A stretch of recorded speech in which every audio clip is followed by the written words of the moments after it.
Attorney General designate is a law professor. When approved, he is going to be the chief enforcer of our laws. When he appeared before the committee and was asked about the legality of this aura, he justified it. He justified the unconstitutional establishment and putting together of people who go about harassing former government officials. We believe that the establishment of that aura committee violates and flies in the face of our constitution. And so one would have expected that a law professor in the person of Dr. Ayeni would have condemned it.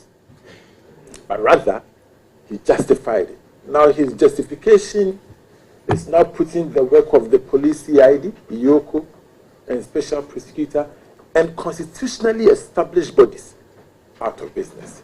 It is concerning, and we want the people of Ghana to know that no serious country will entertain anything such as this. And so if you are a former government official and you're invited by this so-called aura, our advice to you from the minority is to boycott any invitation from the aura. Remember that. Those are some of the things that have gone on in this country. Our Ramsar sites, some are in people's wills. Don't forget that hotels, beachfront, cars, even our river bodies, some have no permission, hijacked it, and they are doing illegal mining. So state capture is a very broad concept, and you need to pay regard to all of those nuances and all of those dynamics. Now, on the other issue that you asked, relating to the president's directive, we applaud the president, we commend him, because will you believe that we'll take you the next place we are going to? A few days ago, some people decided to perfect their looting. Overnight, they erected. Hello, good evening, and welcome to the show. This is a Thursday edition of the show. There's a hard talk political edition of the show. We are live. What it means is that you can join us via WhatsApp or on Facebook, and we are happy to let you join in the conversation. My guest for this evening, I'll start from here. I have D. Kojo Yankson, morning show host, super extraordinary prophet. What should I add, Kojo? Kojo, it's good to have you back. It's great to be back. It's good to have you back. Thanks for having me. Same to you. Happy Shapa. Yeah, from Komatia. I feel saying that, yeah, we're washing private jets and I'm also no bicycle missing. Amen. Yeah, the bicycle needs to private jets. We've also been joined by D. Kwame Usudan. So, hi, Kwame. D is reserved for Kojo. I stand corrected. It's been forever and a day on the show. Yes. Welcome back. And congratulations. You were amazing on the campaign. Yes. Afisha Panso. IB is back. Hi, IB. Hello, IB is head of political desk EIB. It's great to have you back. You're looking sharp. Thank you. Good to be back here. All right, great to have you And back. good to be by His Excellency. His Excellency, That's His right. Excellency. We've been joined by Clarence Amwati. Clarence is special aid to the Honorable Samuel Okudeta Ablakwa, and also our Chief of Staff, right, Clarence? Chief of Staff at large. It's great to have you back. It's great to I'm sure your people are watching. The good people of Somali. The good people of Somalia. All they watch is Pan-African TV. Absolutely. I think one day you should have a show there. We should. Yes, let's go with Kojo so that we can give Kojo some yam and some kamkwada. I know what we can give Kojo, but I'll keep that. Please, what I need is yam. And maybe mangoes. And some beets. Okay. Right, gentlemen, it's been a very busy week, no? Lots to talk about. There's oral, we won't witch hunt. We'll focus on transparency, not revenge. This is a season by the Honorable Kujata Blakwa. But there's been so much conversation around oral this week. We'll get into that, I hope. There's conversation around, the National Cathedral. Some people are saying that there's been some around 10 positioning on the issue. We'll get into that once we can. But I think the most topical issue today would have to be the appointments, the ministerial appointments. It's like the whole country is on tenterhooks. We are all waiting. It's like, give us more, Who is coming? I have to say that so far, I've been impressed. I love the fact that the names come with some sort of a CV, like a biography. So even if you've never heard of the person before, it gives you a chance to know who this person is. And so far, there's none that I've seen that I've thought, no. They've all been, I've had my reservations about one. Who's that? But even then, we'll get into that when we get into it. Even then, I was like, oh, it's okay. It's fine. Where do I start? Kojo? What should I have done to avoid that? Not look at me.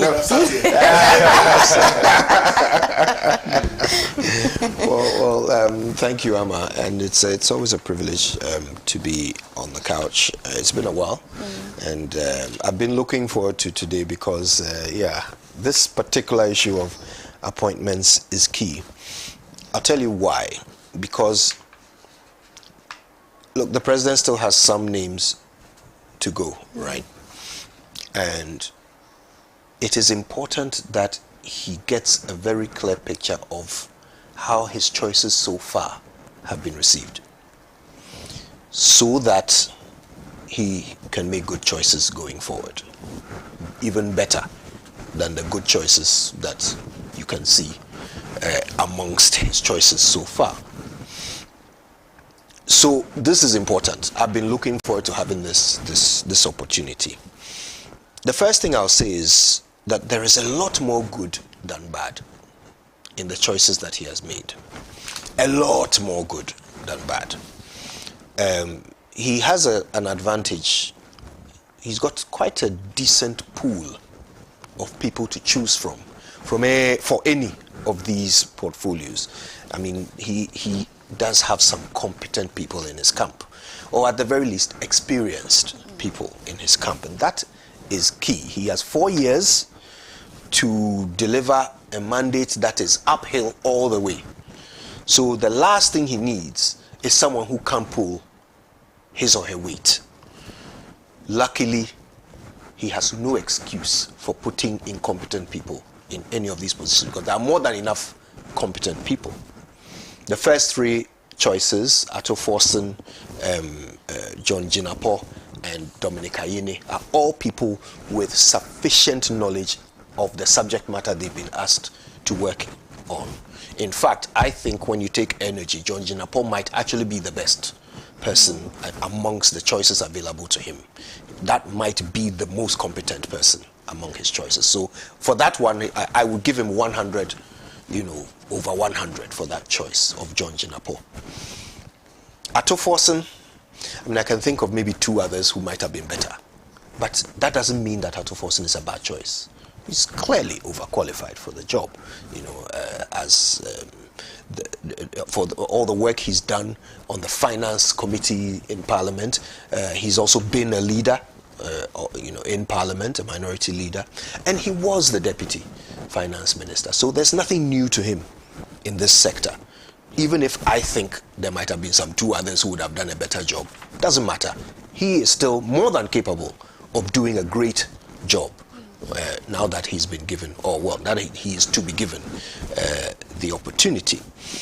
Now, the thing about the Ato Forson choice is that you can see some other considerations in the background. The president is playing a bit of chess, right? He wants to do something new with the leadership of Parliament, which means something must happen to those who are currently there. And Ato Forson has done good work. So naturally, if he's going to be moved, it has to be a promotion. And so where else? Where else would you put an Atuforsen if not the finance ministry? You can't go and make him a deputy again. That's not a promotion. So it's a logical move so that the president can now do what he wants to do with parliament. Okay, so you can see the chess game there, which might explain why he decided not to go for maybe his number one, pick for finance, or the very best person for finance, but someone who can still do the job, but allows him to then achieve other things in parliament. So you can see the thinking there. Then you have Dominic Ayine. That one baffled me, because what people might not know is that in the party, much as they all work together quite admirably, they are not all united. They are not all friends. They don't all get along. Some of them have quite divergent agendas. Some of them have ambitions that conflict with the ambitions of their fellow NDC members, right? And I'm talking succession here. So Dominic Ayine is not the person I would have naturally imagined the president would put at the top of his list for Attorney General, simply because he sort of represents a certain emerging interest that the president might not be so committed to. I'm speaking in parables here. This is a nice political analyst way of saying that Ayine and the president are not the best of friends. But that didn't stop the president from choosing him. There's something admirable about that. Okay, it means that the president has an eye on a bigger picture. But Ayine is still more than competent. He's been Deputy Attorney General. He has such a wealth of legal experience, not just in the courtroom, but in academia. That's such a brilliant combination. So for Attorney General, look, he is qualified. Even if I think someone might have done a better job, I am not displeased with the choice of Ayine. So the first three, fantastic. Then we had the regional ministers. And as for regional ministers, forgive me, but I will forever be underwhelmed by them. Regional ministers, they are surplus to requirements. They are useless to our democracy. Regional ministers contribute nothing. They cost us money. They add nothing to our development. And that's just a fact. Even when you look in the constitution, what is their role? Their role is to deputize for the president in various regions. Today, 2025, does the president need deputies in each region? Can the president not be the president of the central region? Is he incapable of doing it? Does he need another person there to do it for him?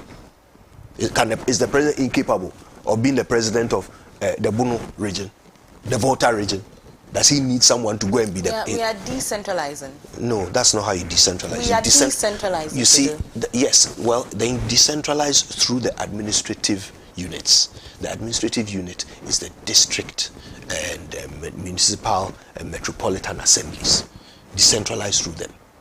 Regional coordinating council, what is that? What are they responsible for? What do they do? We now create unnecessary jobs for them. And then we give them budget to carry out these unnecessary jobs, just because the constitution mentions that they must be there. But in terms of what they actually contribute to development, it is zero. And this is with no disrespect to regional ministers and people who have served as regional ministers over the past 32 years. It's no disrespect to them. It's not their fault. But they are contributing nothing to our nation. So as for the whatever, now we have 13 of them, right? 13 of them named. There is nothing in their CV that will impress me, because they are not going to contribute anything to us. But congratulations to them. Then we come to some of the portfolios that were mentioned. And again, I can see, why you are impressed, right? These people have some impressive backgrounds. And one thing that I think everybody seems to agree on is that they deserve it. Right? I mean, does anyone disagree here? They all deserve it. For me, that's the problem. Because if that was part of the president's thinking, if he appointed these people because they deserve it, then I'm worried. Because it means that the job is a reward, not an assignment. And if it's a reward, it means it is a reward for work you have already done. And if you've already done the work, then what are you coming to do? That's my concern. right? That these people deserve it. Then the deserving is from their loyalty, from their hard work in the campaign, 8 years in the wilderness, right? Suffering, contributing, mobilizing, pushing, helping. If that is how they ended up here, then what can we really expect from them in the next 4 years? If it's a reward, then where would the work come? You see? So for me, it has set a high expectation. If they are there because they deserve it, I hope they don't think the work is now done. They are going to wait for their 4x4 to arrive. They will start driving around with their siren. Everybody will be saluting them honorable. There will be at least 3 security doors between the main gate and their office. They will now have a chef and a whatever garden boy and all of these things, and so it is finished. I sincerely hope that's not what we are going to see from these names. But in terms of their knowledge of the field, some of them, yes, their knowledge is, let's call it tangential to the field, right? Kwame Abuja, I think, is an architect, isn't he? Yes. Okay. So I mean that will be useful as a roads and highways minister. Even though I doubt that his architecture had anything to do with roads, but there will be some disciplines in common. So that's what I mean when I say tangential, right? So he won't walk into this thing a complete novice coming to learn from scratch. Okay, that's a positive. But again, he deserves it. Eric Opoku, as for him, his expertise is very spot on for agriculture. I mean, this is what he's been doing for all this time. He's also a lawyer, isn't he? Is he a lawyer or he's not? Okay, I think I may be confusing him with someone else. But certainly, as for agriculture, he has shown his onions and his chops there. He's also the person who explained the 24-hour economy in a way that almost made sense. So for him, honestly, I think that his competence is quite easy to identify, quite easy to see, and I wish him well in agriculture. We need him because many of our problems are to be solved by that sector. Agnes Namomolate is going to gender, and a lot of these people, the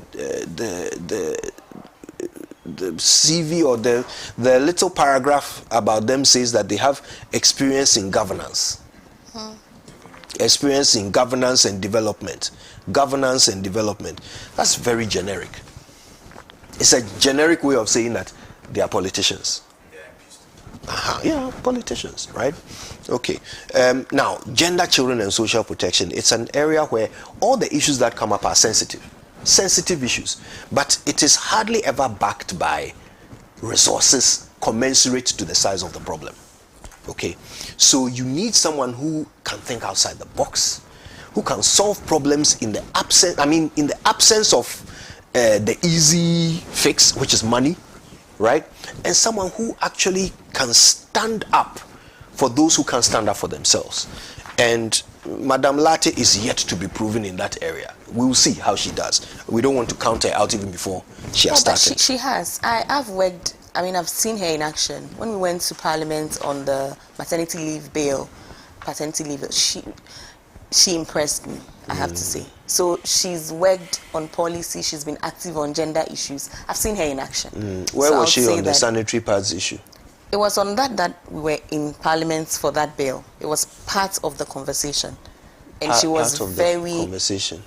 So we went into Parliament for, what's his name? Sosu. Yes, Francis Xavier Sosu. He had introduced this bill. First, the bill was to target just the sanitary pad issue. But then he expanded the conversation and involved the maternity leave, paternity leave, So it was for that engagement that she spoke on all the work that had been done, to make sure that that bill is successful. So she talked. Let's see her if she can walk. Oh, she walked and talked about the walk. Okay. She talked. No, she walked and talked. Jifa Gomashi. She walked and talked. Okay, Abla Jifa Gomashi is going to tourism. Again, an old hand. She's been there before. She knows what she's doing. Emilia Arthur is going to fisheries. Again, another person described as Yes. She's an old hand. Yes, expertise in local governance. Yes. And natural resource Yes. management. MC, Deputy Regional Minister. She's Regional worked Minister. extensively on policy. No, as for Anti-Imperial. So MC Spot is on. eh? Spot on. No. It's MC not about that. She's spot on. MC She's is a job that actually requires some serious skill. Yeah. So if you've been an MCE before, I mean, then naturally you've had some training for ministry. Giorgio Pariado, again, no surprise there. And again, he's another person that everyone describes as having being deserving of it, because yes, he's done a lot of mobilization of the youth throughout these 8 years of campaign. When he became a party executive, you saw a change in the way the party organized itself and included the youth in their campaigning. So yes, he's earned his onions. He deserves the role, right? But now the role itself must be carried out, and youth development is not youth mobilization. It's not the same at all. So a certain new set of skills will be required. But if he's a fast learner, if he's somebody who's capable of picking up these new disciplines, then he will be a credit to the. He's an organizer. Okay. Yes. Well, the youth development is not about organizing. It's not at all about organizing at all. Because you see, what will end up happening is that organizing the youth for a political party is about tapping into the drive and desires of young people without necessarily giving them incentives or rewards for it. The work is its own reward, but you have to be an inspirer, someone who can move young people to do things that they would otherwise have sat home and watched others to do. And he did that well, okay? But now you have to push for the development of the youth. That means push for their education, for the gaining of skills, for employment, for entrepreneurship. That's another set of skills altogether. It's not just about rabble rousing. So it is it's an area in which he must now prove himself. And if he's able to do that, he'll be a credit to the government. Let me wrap up quickly. Haruna Idrisu as Minister of Education. I don't know why that makes me smile. Look, the president cannot form a government without Haruna Idrisu.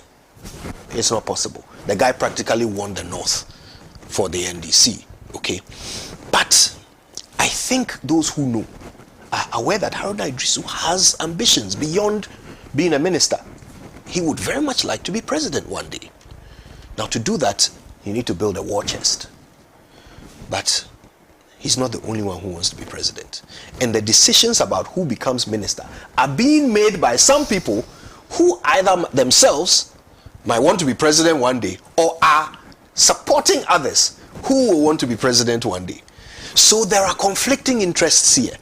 You can't go without Haruna Idrisu, but you can't put him in a place where he will have too much power and ability to build that war chest and to build the connections and linkages that turn into support for a presidential bid in the future. So where do you put him? Well, education definitely has more problems than opportunities. Free SHS is just one of the areas of education that is limping along and needs real effort to bring it back up to scratch. Not so much opportunity to make friends and make money, but an opportunity to make a name. Yeah. Educhum was an education. Why are you saying that they made money? President's first female vice president was at education. I'm saying Did they make money? No, that's not the argument. Very good. That's my argument. I don't want to extend the argument that far. Well, that's what I'm saying. That's my submission. That putting Haruna Idrisu in education gives him vent to his problem-solving abilities, which are significant, but not for his war chest building abilities. So they have kind of checkmated him. They've put him in a ministry where he can be of great value, but not to himself. You get it? That's what I'm saying. I disagree. Okay, well, that's fair. Let me finish. Ahmed Ibrahim is going to local government. He used to be deputy chief whip. I don't see it. Like I don't get the connection. I don't know what it is that he's done in his past that will help him run our local government and our decentralization. Local Government Committee, right? Okay. Okay. All right. Elizabeth Ufusue-Jare, Minister of Trade, Agribusiness and Industry. This thing where they put agribusiness with trade instead of agriculture, I'm hoping that one day the president gets to explain it to us, because I'm sure he's thinking something. I just don't know what it is. So Exim Bank is under trade, and Exim Bank does a lot of agribusiness. So it's the same thinking. So there's the business to the agric side. That's where it falls under trade. And there's the agric, hardcore agric will be under agric. All right. Okay, I'm just hoping that the linkage doesn't get lost. Okay, because they have to work together. If it's agribusiness, right, then all of the access to agriculture, the whole value chain, the implementation of technology into it, which will all feed into the agribusiness, has to come from one ministry to another. And we have a government where even within the same ministry, institutions don't talk to each other. How much more two separate ministries? So I'm hoping that the linkage is not lost. It will. Let's see how they manage it. I think that's it. That's it for me. Right. Interesting observations. I just insist that decentralization might not be for administrative purposes or for economic purposes. Even just how do I say this without sounding naive? Addressing, human challenges, human difficulties. I think it's necessary in a governance for people to feel heard, seen, included. I think it's an integral part of governance. And if our regional minister serve that purpose, it's okay. Because the MCE can't serve that purpose. Kojo, so there's like the president's person, right? This person is directly linked with the president. MC is mine. He's ours. He's our local guy. But this person he's not. He's the president's appointee. No, Kojo. I can see the thinking there. Governance doesn't always have to be all that the hardcore stuff. There's always the soft, issues. And if the regional minister is there to serve that purpose, I think it's okay. There's no value. It's okay. It's okay. Kojo, let's not. His Excellency, would you please come in at this point? Chronology on net. I think I agree with your submission to a point. Entirely with the definitions and the explanation of who they are and the portfolio, etc. So I agree with all of that. My only point of departure would be whether it's a reward or they are sort of qualified to be given those positions. I think for any president to succeed, you need two things: loyalty and competence. So you cannot go and put somebody who is not loyal in a ministry where you think is very crucial. And so I want to believe that the president believes that even beyond the fact that they are competent, they are also loyal to his cause, and perhaps that is why, because there are so many people who could have occupied those positions.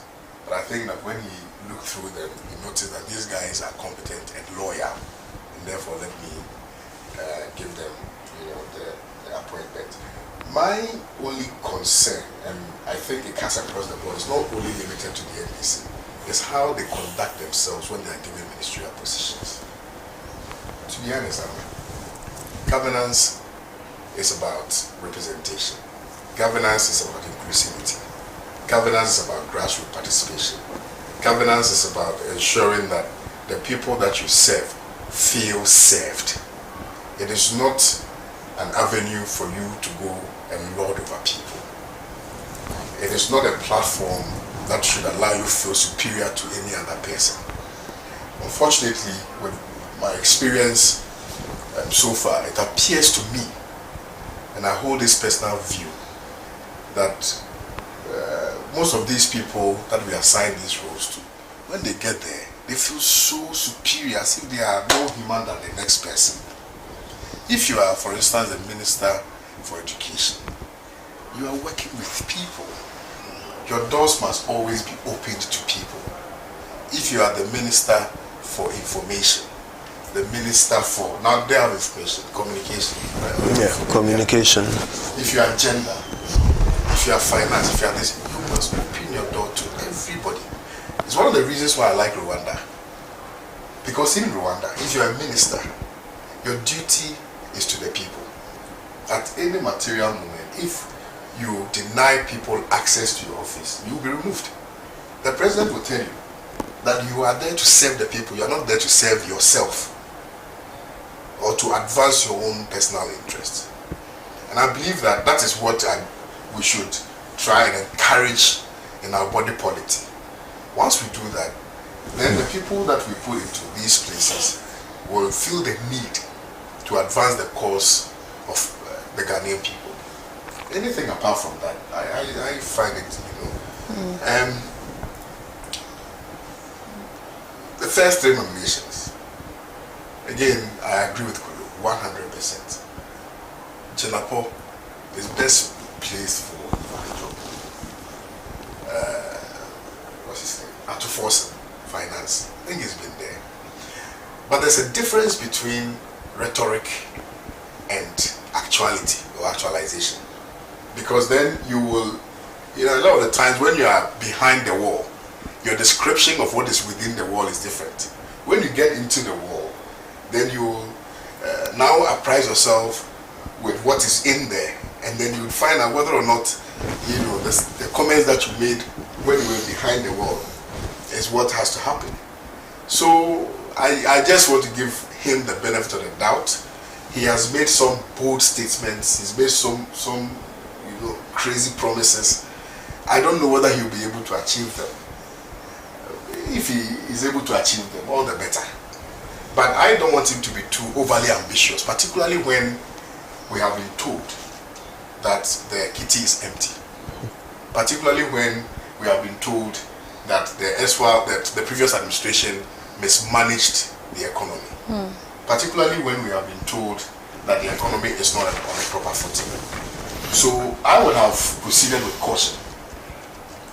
I don't know what he knows, but given the perenniality of finance ministers always eating back their words, I thought that you would proceed with caution and hasten slowly. He would season his words with some spices and some salt. What if you say you are going to reduce inflation to 8%? I think it's overly ambitious. And nobody is putting any knife to your neck to make some such promises.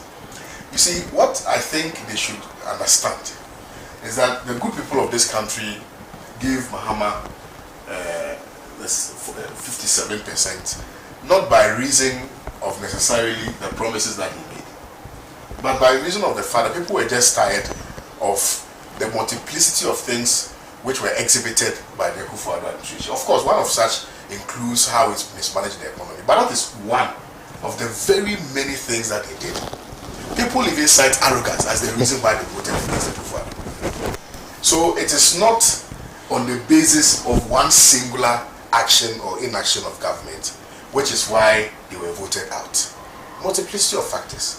So you should not carry the load on your head, by creating the impression that, yes, of course it's about the economy, and therefore, whatever it is that you ought to say to gain some confidence from the people, you will do. I think that he should proceed with caution, with the grace of respect to him. I like him, I like his countenance, all of that, but he should proceed with caution. Okay. Go on. If no, go on. Because I think Kojo started well, so I just wanted to just make a quick observation with respect to the others, and then I'll give it. So a letter has just come in. I like to read it, so that we add it to the conversation. That's what we're just looking at. President John Dramani Mahama has appointed Mr. Sammi James Esquire as the acting managing director of PMMC, a precious minerals marketing company. In that role, Mr. James will be responsible for setting up the Ghana Gold Board, one of the key promises in the National Democratic Congress 2024 manifesto. The establishment of the Gold Board will be under the direction of the Minister for Finance. The Gold Board is one of the top priorities of the Mahama administration, aimed at economic revitalization, and shall, among other things, be responsible for the sustainable management and marketing of the country's gold resources for the benefit of the Ghanaian people. It It will include formalizing the small-scale gold mining sector and providing mining sector services for the industry. Mr. Sammi Gyamfi is a lawyer and economic policy analyst with a BSc in environmental science and a Bachelor of Law from Kwame Nkrumah University of Science and Technology. He holds a Barrister at Law certificate from the Ghana School of Law and an MA in Economic Policy Management from the University of Ghana. He also is an alumnus of the Harvard Kennedy School with executive certificates in the Emerging Leaders and Strategic Leadership programs. Mr. Sammi Gyamfi has previously worked with Exxon Cubic Group Limited, a reputable mining company in Ghana, and is the National Communications Officer of the National Democratic Congress. And this is signed by, the spokesperson to the president, Felix Kwachufusu. It's so interesting to me that he got special mention. He got a whole letter to himself. He got a whole letter to himself. He deserves it. on this occasion, maybe. Okay, let me. There's something on the floor. I'm confused. The way Kwame can. What's happening? I just pray that he conducts himself well. I just pray that he conducts himself well. I just pray that he executes his mandate well. I just hope that he delivers for the good people of this country. Absolutely. PMMC is a very crucial institution. An institution which ostensibly can change the economic fortunes of this country. And that is why they were very emphatic that it is more like under the umbrella of the Ministry of Finance. So it is a very crucial, and you see, it is also very crucial by reason of the fact that it finds expression in this, I don't know what I should call it, struggle with the issue of Galamsey. Because then, you remember they talked about small-scale mining, etc., etc., etc. So it's a very big office, We wish him well. We can only wish him well. Right. We can only wish him well. But let me come back to and conclude on what I'm saying. It's like, okay, you can give the time to. Oh, conclude. No, because it appears you can proceed. Okay. I feel like we are taking a lot of time. We have a lot of issues. Then manage your time. Yes, I'm going to manage my time. Thank you, Kwame.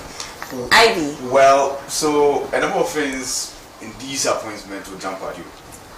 I see the hand of the party NDC all over these appointments, and it's visible.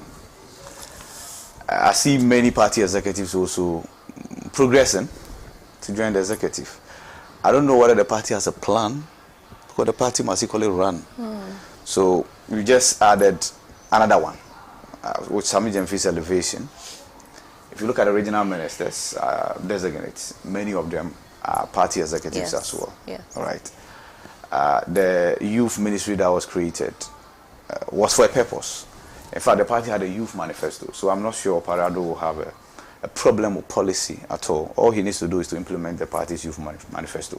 So when that was created and the party won power, it was virtually automatic that the youth organizer of the party would just move on and take up that particular role. So Pare Ado's appointment or nomination didn't come to me as a surprise at all. It's at the point he was the youngest DCE under the previous NDC regime. Yes, and in the Akuapem enclave. So that didn't come to me as a surprise. Yes, I agree largely that many of the nominees had sector-specific knowledge. Either they were in parliament speaking for the party for those sectors, or they've worked under some other individuals. So Atoforsen worked under Setepe. Yes, indeed, Setepe was equally in the race. Ahead of Isaku as well, the former central bank governor as well in the race. But then in the end, the party and then the president decided that Dr. Kesira Atoforsen should get a nod. Yes, his knowledge about the sector is not in doubt. But as I've always maintained, when it comes to appointments, I say the end will always justify the means, right? Yes, you can talk about the competencies, the qualifications on paper, but when you get down there to make your hands dirty and the results are great, then we say you man's job or you woman's job. But until then, we can only hope and say that we don't have round pegs in square holes, because at least on paper you have the competencies. Now get down there and deliver. Jinapor, yes, I agree that he's on top of energy issues, but there were other names as well. There were many other. There was Commander Donko, Dr. Commander Donko. There was even Emmanuel Amakufibua, who served in the same portfolio under the previous Mahama administration. But of course, you will note that the president decided to give freshness to these portfolios. So there were deputy ministers who have just been elevated from Ato Forsen through to John Jinapor, through to Dr. Dominic Ayine.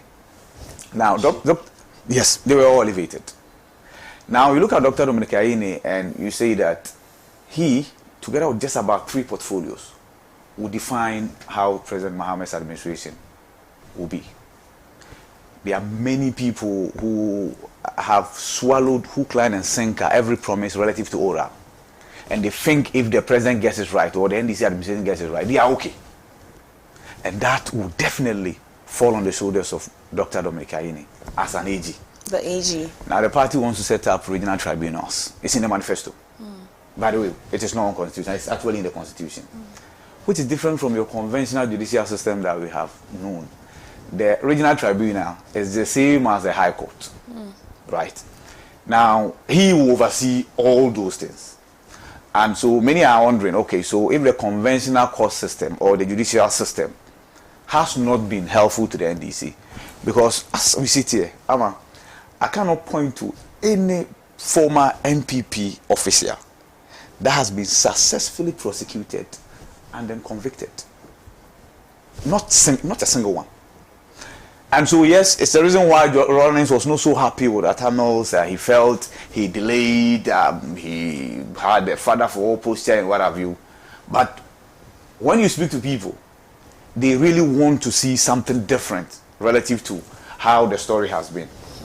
Now, back to the original ministerial portfolio. Yes, I think I would disagree with Kojo that it's useless and it's needless. You see, there is something called RECSEC and the Regional Security Councils. If things are going wrong in the regions, yes, the president is still the president for the region, but there's a need for somebody there to take action, even before reporting to the president. When we're talking about the Galamsey fight, what did we say? We said the regional ministers have been useless in that regard because they wield so much power and there's so much they can do if they really want to. So, yes, I think it's because the regional ministers have not excelled over the years extraordinarily. I'll agree with that. But it doesn't mean that the creation is not useful. Again, when you move down there, there's a chain of command. So we talk about MMDCs, yes, but they will still fall under the Regional Coordinating Council, headed by the regional ministers. And then you come to the center, where you have the president. So, yes, let's encourage those who have been given the appointment to excel, just so we find the usefulness of those portfolios. See, my issue is with the fact that we've had to now appoint 16 of them. We're okay with the 10. We're okay. See, this creation of new regions. Personally, as a political watcher, I think we could have achieved the purpose of sending development to them differently rather than just creating another different region with every bureaucracy that it comes with. Now go there and find out the level of development. It's not that much. If we were conscious about dedicating resources to the development of those areas, we might not have needed to create a whole region. Now, the president promised 60. Out of the 60, not just 10, 16 gone. Gone. Just that deputy regional ministers have been useless, that I agree. So that portfolio, even under Akufo-Addo, who appointed more than 120 initially, he let them go. So we had just regional ministers without the deputies. So the deputy portfolio, that would be needless. It's gone. And I'm not sure any president in future will attempt even appointing deputy regional ministers. Now, the first ones that came, I'll just tackle Haruna. I've heard many people say that it's a trap. I disagree wholeheartedly. See, you saying it's a trap will mean that President Mahama wants to fail. And so he sent somebody there that he thinks should fail, so his administration fails. I talked about 3-4 portfolios. I think you're getting Kojo wrong. No, I didn't say Kojo. He's not making Kojo's arguments. He's making a whole new defense argument. Yeah, there's a whole argument out there that appointment is a trap. No, Kojo didn't say that. Kojo didn't say that. By reason of what? It's a trap that has been set up to go and fail. That's the point. And so you saying that will mean that appointing authority equally wants to fail, because you fail with the educational sector, you have virtually failed.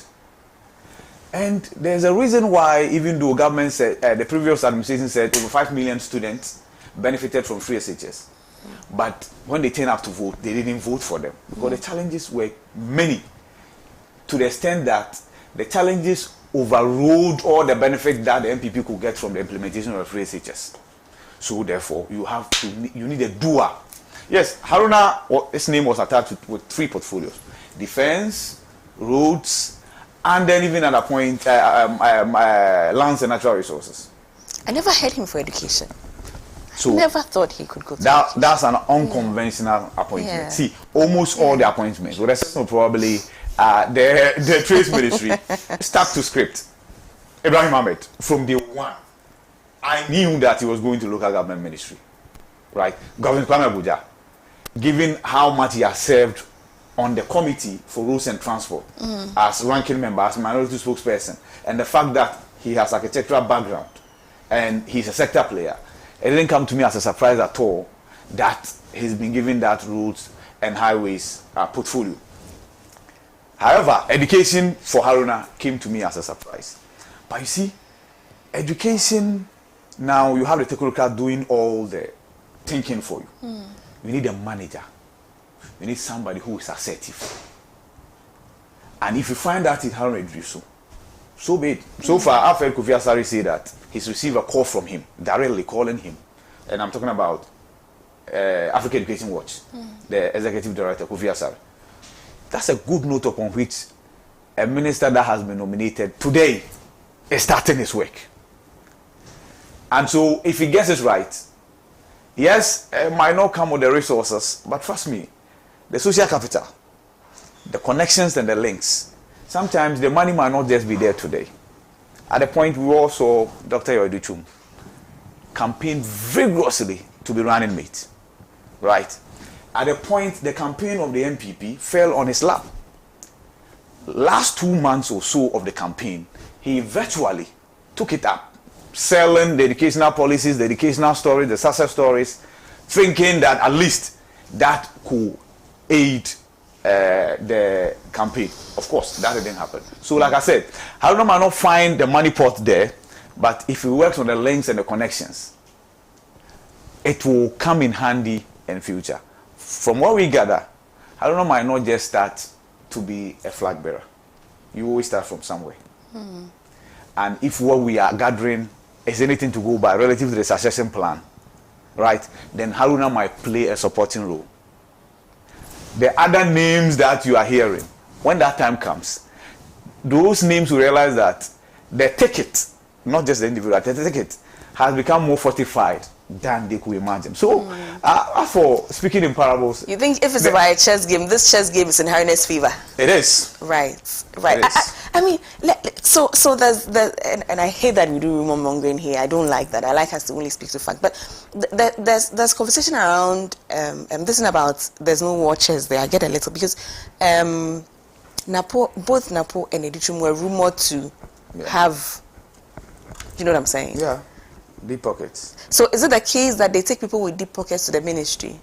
Or the ministry? I don't know. Let's not speculate. Let's not speculate. Because I find it interesting that everybody seems to be saying that the ministry doesn't have. It's surprising to me because if you ask me, this is a ministry that should have a huge budget. Yeah, it should have a huge budget. Yeah, but the ministry has a huge budget. That's because they have huge expenditure items. Huge problems as well. He has the biggest and huge budget. problems. He has. But there we go. So the person who has someone he has he employs the most people. Yeah. Absolutely. Yeah, but that's the ministry, not the minister. Not the minister. And by the way, if you ask IB, whose institutional memory I really respect. No, IB is.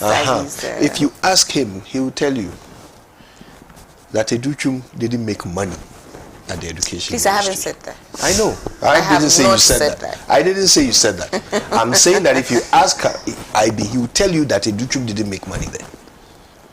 He went to the ministry with his money. What Contracts money? already signed. What Yes, money? those things are there. What money? So what we heard is not true. I don't know what you heard. Okay. I don't know what you heard. I don't know what you heard. Okay. But I'm saying, and Right. of course, you know, Prof. Nana Jane was there as well. Did she make money from it? No. So education there is not like that too. But somebody might get you wrong. They are not there to make money, are they? Exactly. What I'm saying Exactly. What I'm saying Exactly. is there are some portfolios which once they are given to you, you know that apart from the job they are there to do, there are opportunities that will come just because of where you've been placed. Not necessarily that you are there to make money from the state coffers. No. But you have been placed in a position that will give you opportunities so that if your plan is to run for office one day, you have the chance to build a war chest. Right? I think it's being real. Yeah, you know, there's what we all, the ideal, which we all hope for, but then there's also what, you know, we know happens on the ground. What I'm describing is not even illegal. I'm not even talking about corruption. Right. I'm not.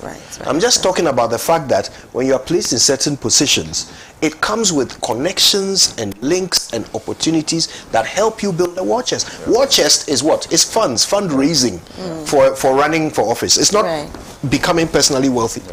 That's not what the contractors will come in handy. That's not what a war chest is. Let's bring in Clarence at this point. Clarence, interesting times. Listen, I can't imagine how the party executives in the NDC and the, you know, major players, former appointees, I can't imagine how they are feeling. And the people who have sent their CVs and their lobbying, I can't imagine how they are feeling right now.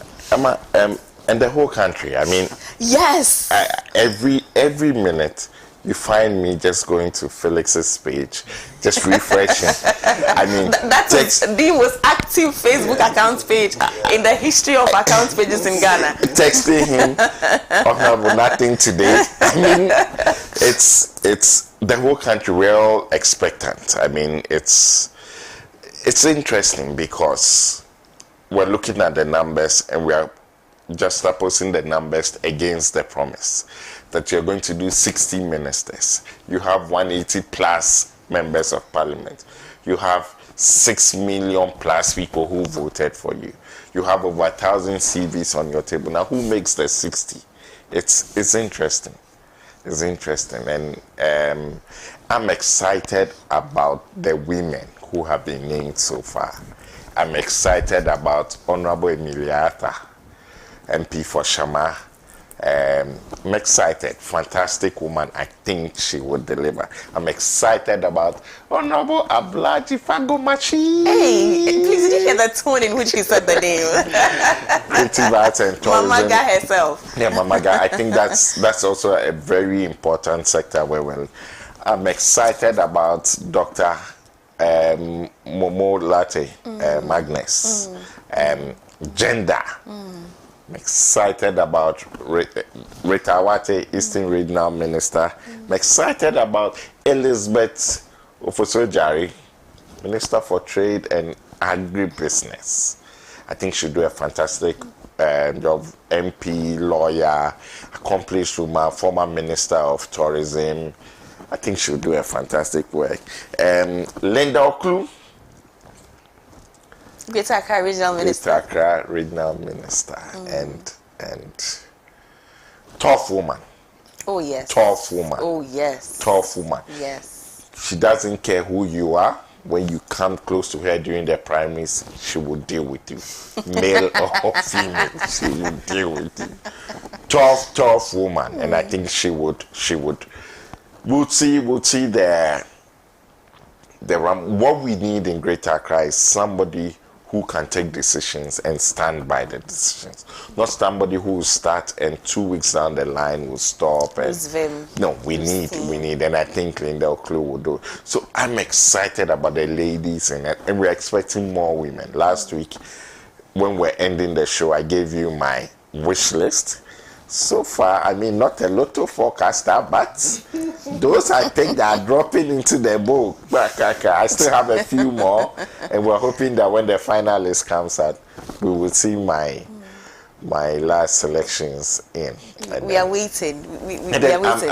I'm very hopeful that, you see, the president has tasked them to go and deliver. The president is aware that he has 4 years, and his weakest link will be the weakest appointee. He's going to watch each of them keenly. He has appointed people who are going to scrutinize everything. It's just 4 years. You can't afford to make mistakes. Days of Matra and Makwe is gone. We're starting work, and I'm happy IB spoke about Haruna and he hasn't been vetted, he has just been announced. He started. Anybody who's been announced, just check, they've started working, because there's no time for honeymoon. No. The honeymoon phase was December 8th, 9th, 10th. Now it's real work. And the guys, the honorable members who've been nominated, I think will do a fantastic work and will not make Mr. President regret appointing them. Right.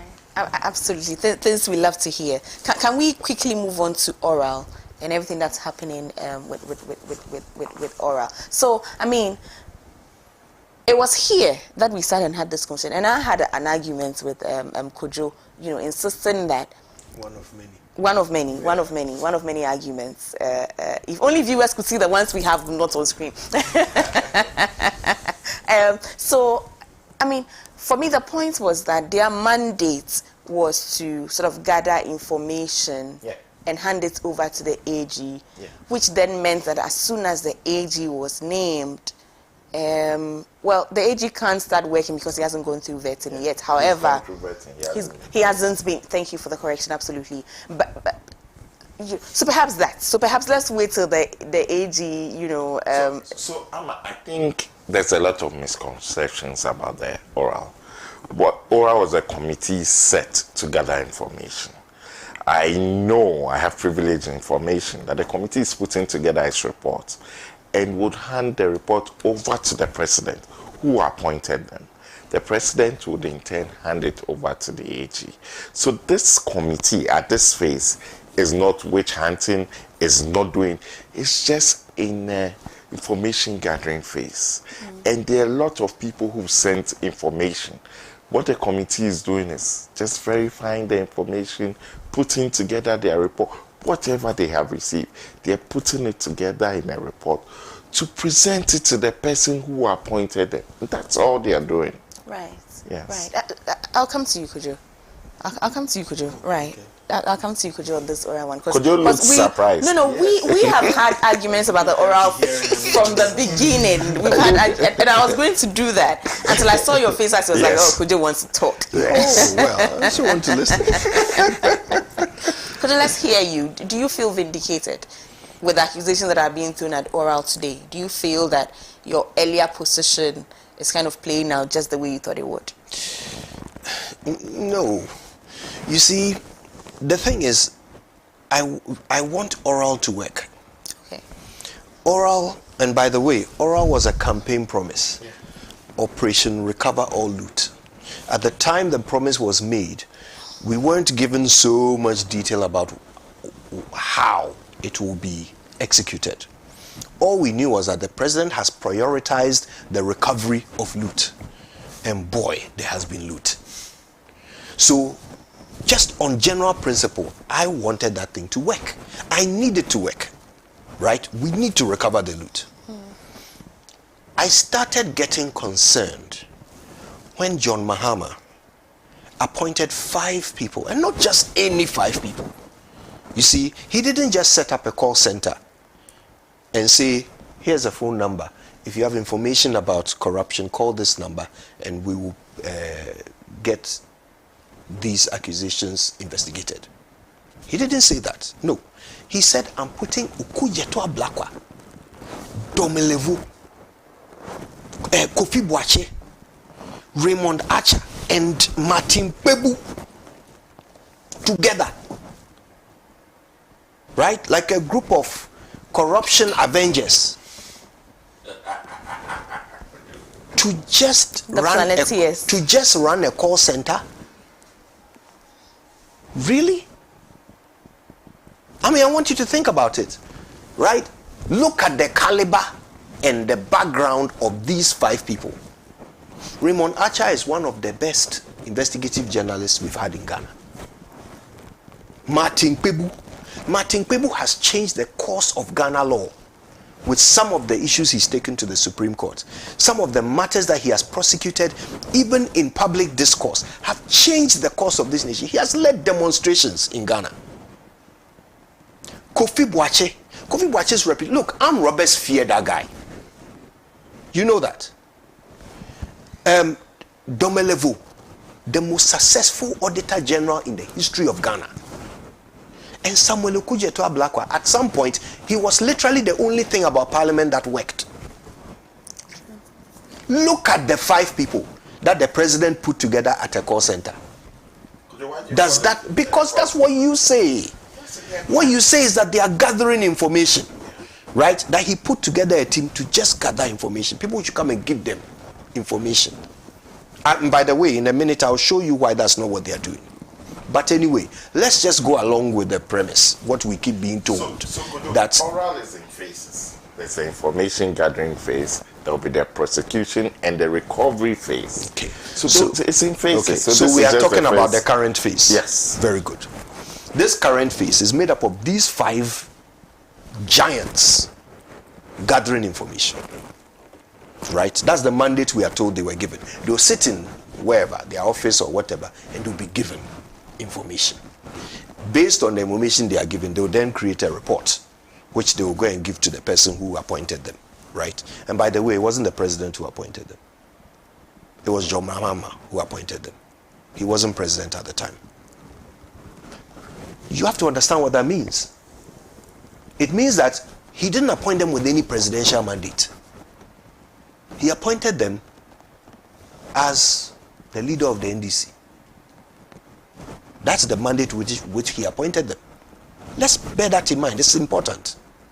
Okay. So, but when they finish, they will go and submit their report to the president, who will then use the existing systems to go to the next phase, if you will, right? Which will be what? Investigation, and then later prosecution. Okay. And recovery, which is really the point of this whole exercise. But here's the thing. These 5 people who were set up to run this call center, is that what they are doing? Let's examine what they've done so far.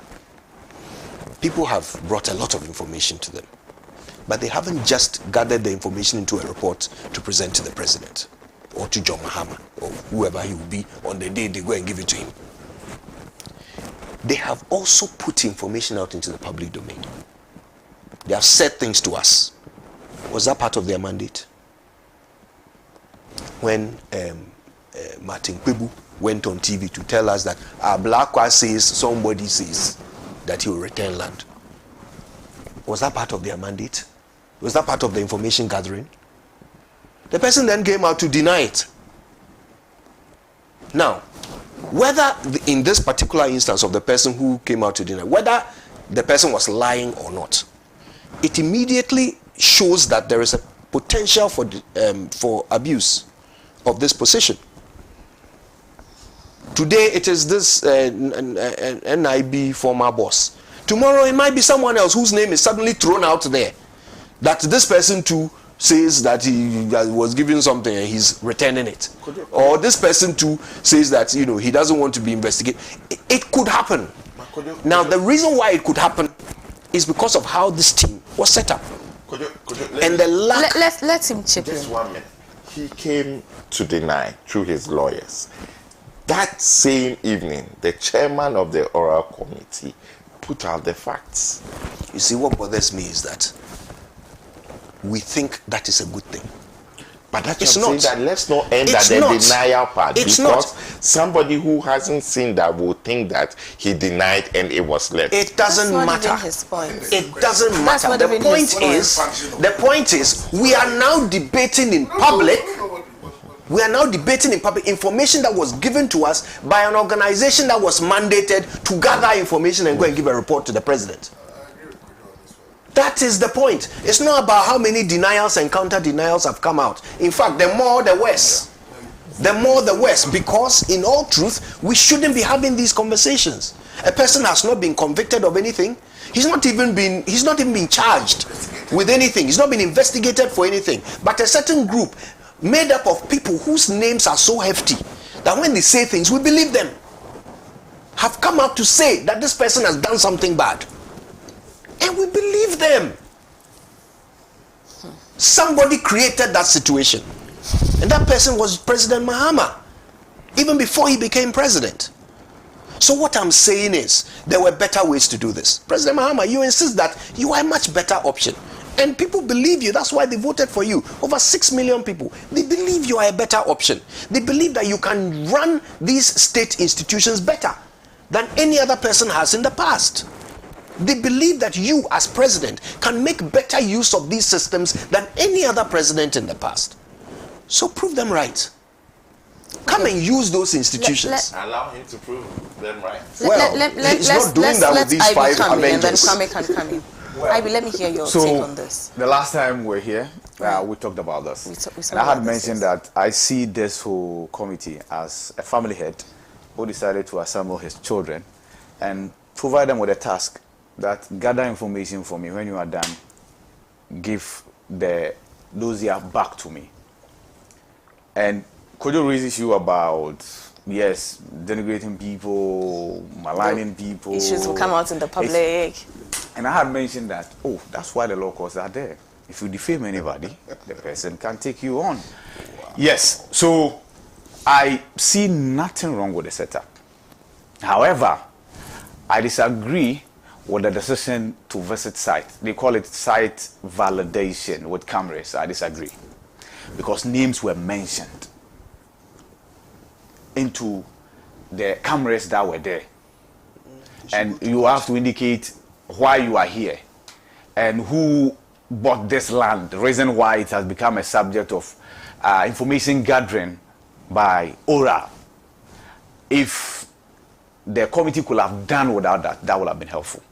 Without the verification? No, without the cameras following. Okay. Without the going cameras around following. the site. Yes, because the media filed stories, and in the stories they mention names, right? And that's different from Martin Pebu indicating that the former NIB boss had purchased a land. See, I equally saw the denial, and then I saw the document indeed proving that there were those transactions that took place.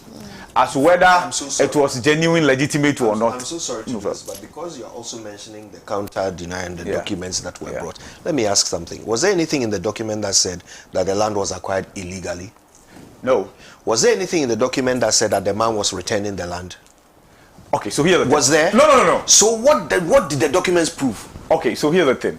The document obviously will prove which part of the accusation made publicly against the guy did the documents prove? They said the guy through somebody else, because let's quote Pebu right. Pebu didn't say that Atobra had returned or indicated his decision to return the land himself or to wash his hands off. He said through somebody, through an assign, had indicated that he was no longer interested. And at point 4, is he denying that he caused an assign to reach out on this matter? So the claim was that? In fact, he is denying that he has 1, illegally purchased any land, and 2, offered to return any land. Those are the fundamental denials, because those are the wrongdoings. Yes, I get that. That he's been accused of. I get it. I think people equally didn't conclusively say that the man had bought the land illegally. He did. He used illegally obtained. Go and watch Martin Pebu's video. What I saw from the release from Ablakwa was about the price differentials, the quotations, the valuation of such a prime land, and how much was paid. And obviously that will get everybody's head to turn. Precisely. Right? But I would have wished that all this is put in a docket. After the oral committee is done with its work, if you are to engage the media, tell us how many petitions you received. Tell us about the fact that your job is over. You are presenting the report to the president now, because when the president gave you this assignment, like I said, this was like a family assignment. Sit by a phone or walk to people who want to volunteer information, want to volunteer documents. Go take them up, put them together. When we become properly constituted as a government, as is being done, then we look at it on case by case basis. So which one is worth pursuing? Which one should be discarded? Attorney General, here you are. What can we do with this? But mind you, if there are people, in fact, when I heard that people had decided to say we are no longer interested in these lands, I said, oh, that's quite good. Because we even encourage certain of things that, okay, through your actions, the country has lost this much. You just return whatever the country has lost. You just go and walk freely. Nobody's interested in somebody being incarcerated if through your actions. The point is to recover. That's it. Let's have it back. And then you just go and carry on with your business. But the nation must not lose money as a result of your actions or because those resources are with you. So, nothing wrong with the setup. Yes, there have been some indiscretions, and that's what we are pointing out. Moving forward, let's avoid those indiscretions, and then we are all good for it. Right. I mean, so for you, if the point is to recover, and just the establishment of the oral team led to some people giving up, the loot, so to speak, then it's achieving. We told that this is not the only case. Right. This Atobra case is not the only one. Right. So then, yes, there are more who had volunteered to say that, you know what, you take this, or I'm no longer interested. Meanwhile, there's no different too. You know where the Foreign Affairs Ministry is situated, where it's located? Now, the President Akufo-Addo administration actually built an extension. It's beautiful. We have sold all those lands. International Student Hostel. Until Mills came and recovered all those lands. In fact, the Adansi Asukwa Piketi Hamon, who was a minister then, a deputy minister then, went to court to tell him that he had legally acquired this land. I'm not sure even the case has been dispensed of. So this will not be the first time lands have been sold and people are saying that, you know what, the former Chief Justice, Georgina Wood, she says she was not interested in that land. And then that was it. It ended there. Right. So the point we're making is that, yes, the committee, hopefully lessons are learned. I'm told in the course of days, the committee's work will come to an end, and then the report will be presented. When the AG is fully operational. Yeah. No, the committee will present its report. Whether the AG is fully operational or not. Will present its report when the report is ready. Okay, and I'll take your word for it. You should know, Clarence. Yeah. I'll come to you, Excellency. Thank you very much. So, I think it is important to understand the basis for setting up ORA. What was the context? Their core mandate, their deliverables, timelines, reporting. We need to understand all of these things, terms of reference for the setting up of ORA. Now, you will admit that a lot of people voted for the NDC. And I'm coming back to the reasons why people voted for it. One of such is because the narrative was made that the NDC was going to deal with persons who are alleged to have stolen monies from the state. And I think the oral was in the dying embers of the political campaigns of all of us. That is when it came. And I think it was mentioned by this gentleman, Masintani or something, one of them, recover all this. And then it gained momentum, and then they seized that opportunity, right? Yeah. So I want to believe that ab initio, there was no proper thinking around the core mandate of oral and their terms of reference. Now, all the things which are being done by oral now are things which were done by Okujeto anyway. If you are talking about exposing persons who have illegally acquired state properties, these are matters which were being exposed by Okujeto to begin with. Now, if you are moving beyond the conversation of just exposing to a conversation about gathering substantial and relevant information, for which reason the ORA was set up, that's a different conversation. Right? But doesn't Okujeto do that already anyway too? Absolutely. I mean, yeah, but Right? yes. But this one has a little bit of a force by reason of the fact that it was commissioned by the President of the Republic of Ghana. Well, before he was sworn in, but at least he was the President-elect. Making his intentions clear from the beginning that this is what he intends to do when he assumes office, right? So this is something that was part of the preparatory activities culminating into the swearing in of the president. Because, you know, obviously a lot of people bought into the idea of oral. A lot of people bought into the,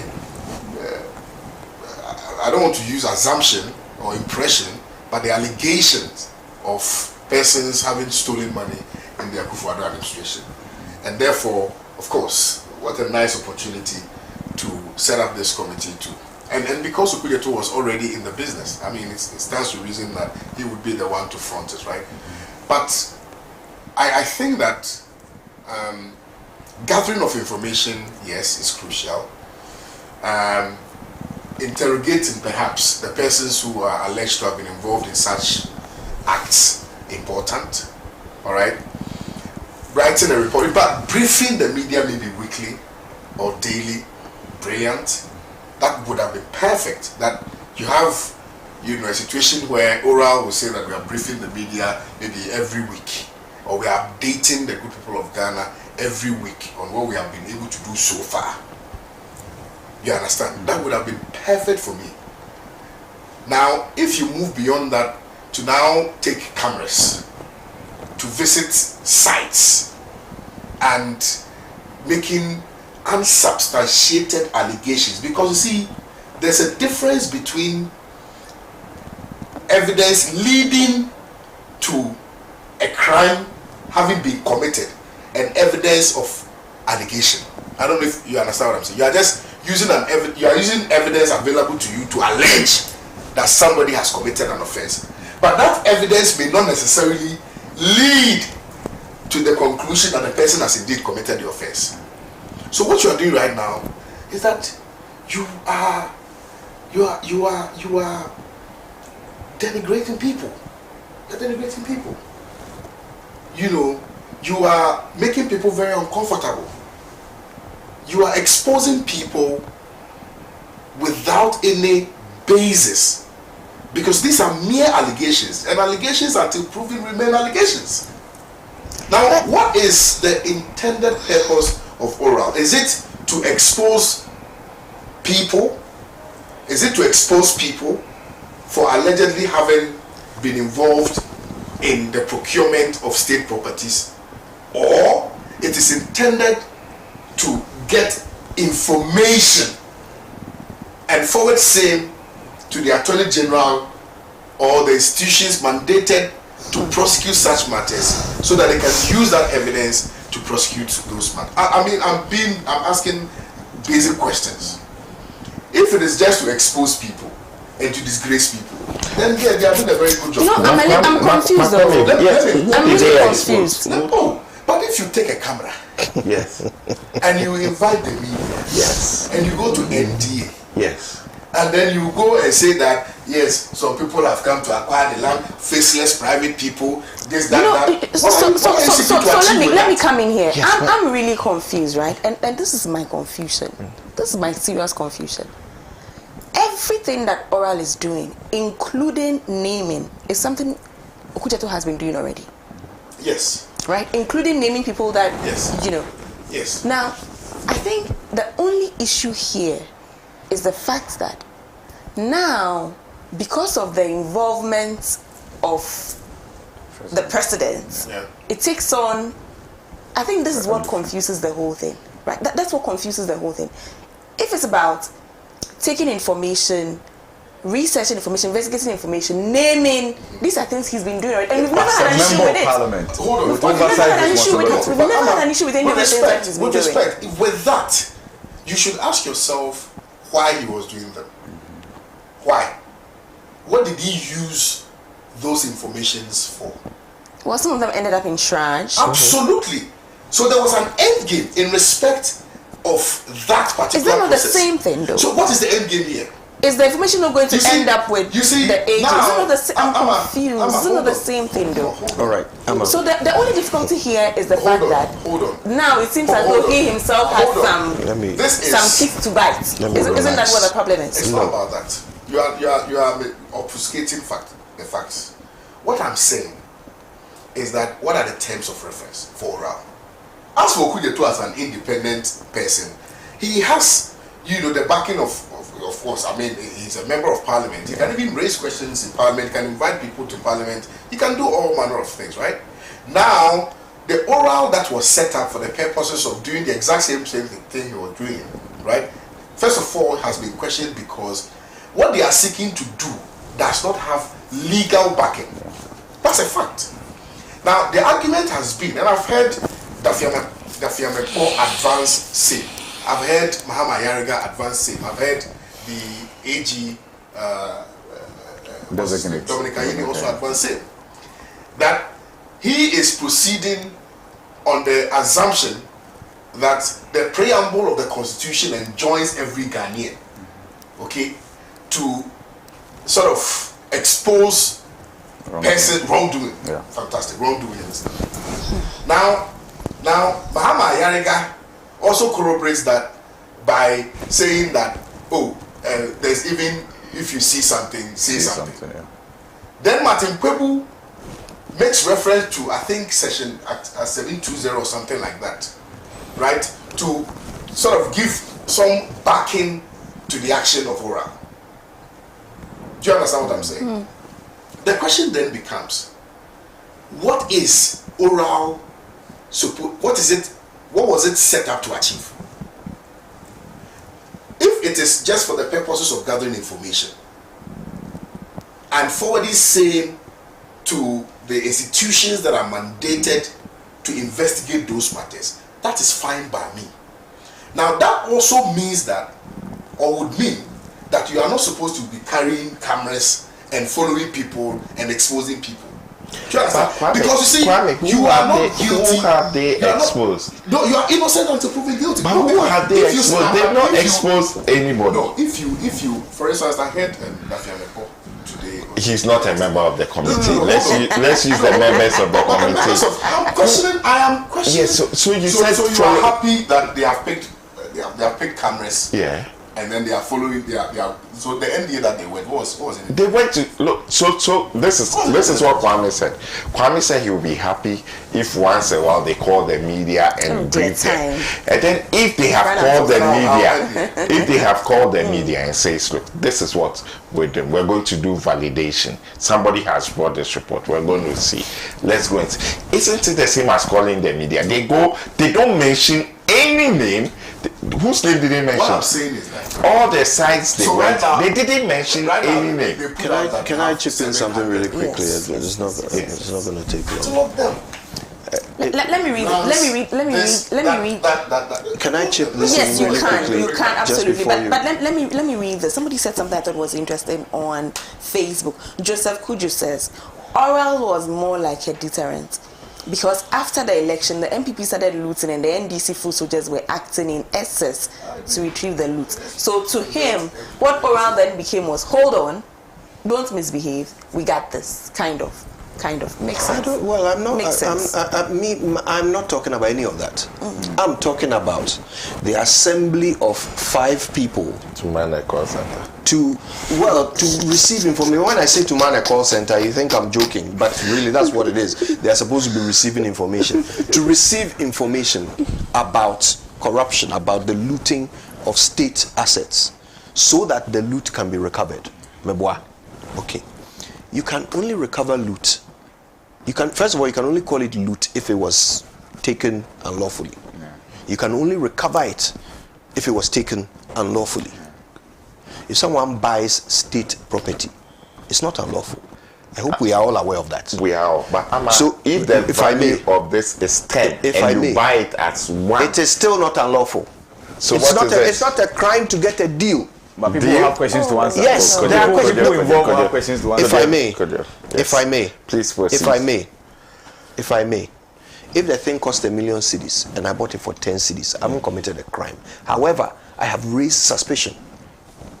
which means that I must be what? Investigated, not publicly condemned.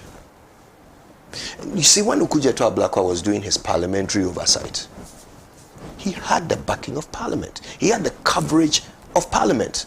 His role as a member of Parliament called for him to do that, to raise questions, to ask questions. He was covered by it, but even then, sometimes when he put out information that turned out not to be so accurate, he was taken on. The problem is that by the time you come and take him on, your reputation is already damaged. No amount of court or no amount of remedial measure will correct your reputation to where it was before someone else went to put out that information about you. When you are done, you are done.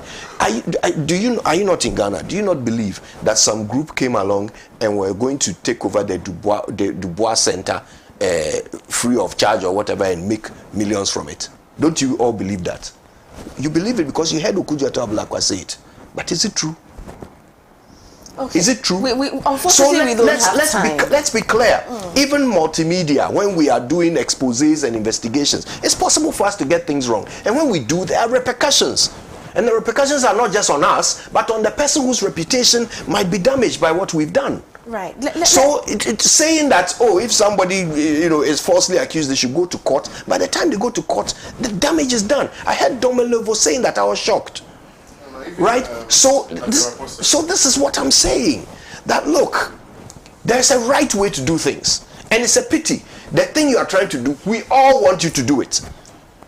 But if you do it the wrong way, then you lose some of us. Okay. Let me bring in some of our viewers on Facebook. So I see you, Falalu Fuseni, Patrick K. in Getia, Stephen Jan, Godwin Fiadonu says, could you stop trying to cover the bad guys and allow them to work? Good Toby Good says, it seems some people are not comfortable with the oral team. We promised you that oral is here to stay. Godwin Fiadonu says, how old is Kojo and did he witness what happened to Dr. Kwame Nkrumah's ministers when Nkrumah was overthrown? If he should go, if not, he should go and read about it. Joseph Kojo, I read yours earlier.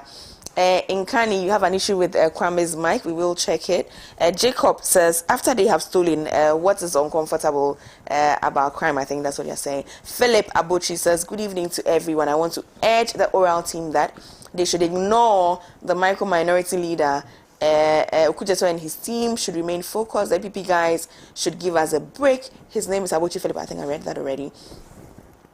Taza Phillips says, please, good evening, Ama and your brilliant panelists. Please, won't it be proper for those who feel they are being exposed unlawfully to go to court and charge them for defamation? Won't Kwame enjoy being a lawyer for individuals who believe their image has been damaged?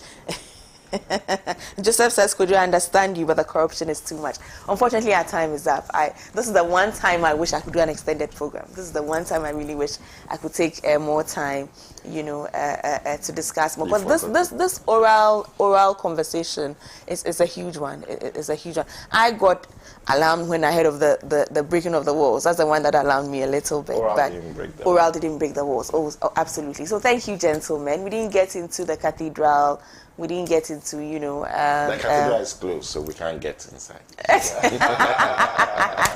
There's the issue also about the Article 71 holders, and what's going to happen there. My position is that in the spirit of Ghana is hard. In the spirit of we give people haircuts, let's say that, thank you, we won't take our emoluments. The ministers and the government appointees can do that, but not the MPs. The president cannot decide for the MPs. I hope they will decide for themselves. Will decide for themselves. I hope they decide. Thank you, gentlemen. Always a pleasure. Kwame, it's great to have you back. Great to have you back. Is Kwame back for good? We are still working on it. Wish me luck. Wish me luck on that. I didn't want him on the morning show. Wish me luck, guys. Wish me luck. Thank you. Thank you for being here. Thank you for watching. It's always a pleasure. I will see you tomorrow. Bye.